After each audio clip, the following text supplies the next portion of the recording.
শ্রেণী ষষ্ঠ। ষষ্ঠ শ্রেণীতে পড়ো না? তোমার প্রথম প্রশ্ন, রাসূলুল্লাহ সাল্লাল্লাহু আলাইহি সাল্লামের কোন স্ত্রী সবথেকে বেঁচে ছিলেন? হযরত হাফসা রাদিয়াল্লাহু আনহা। উত্তর সম্পূর্ণ সঠিক হয়েছে।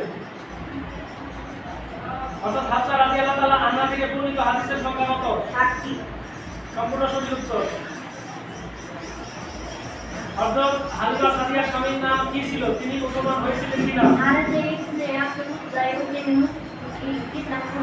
মাশাআল্লাহ, সম্পূর্ণ সঠিক উত্তর।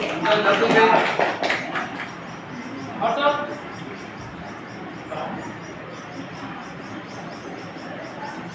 বিবাহের সময় রাসূলুল্লাহ সাল্লাল্লাহু আলাইহি সাল্লাম এবং সাউদা রাদিয়াল্লাহু তাআলা আনহা এর বয়স কত ছিল?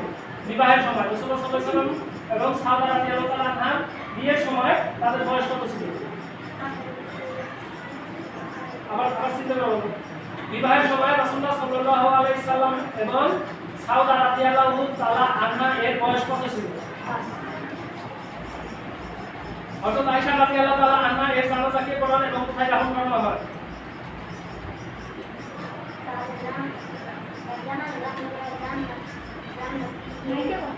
জান্নাতুল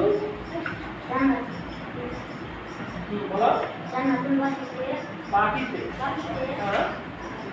জানাজা পড়ায়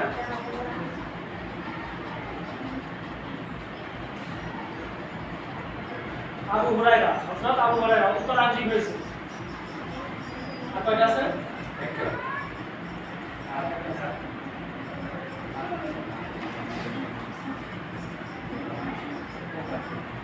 রাসূলুল্লাহ সাল্লাল্লাহু আলাইহি ওয়াসাল্লাম কোন মহিলার দুধ পান করেছেন?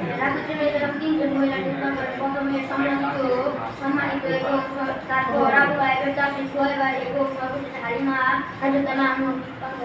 মাশাআল্লাহ, 80% উত্তর হয়েছে।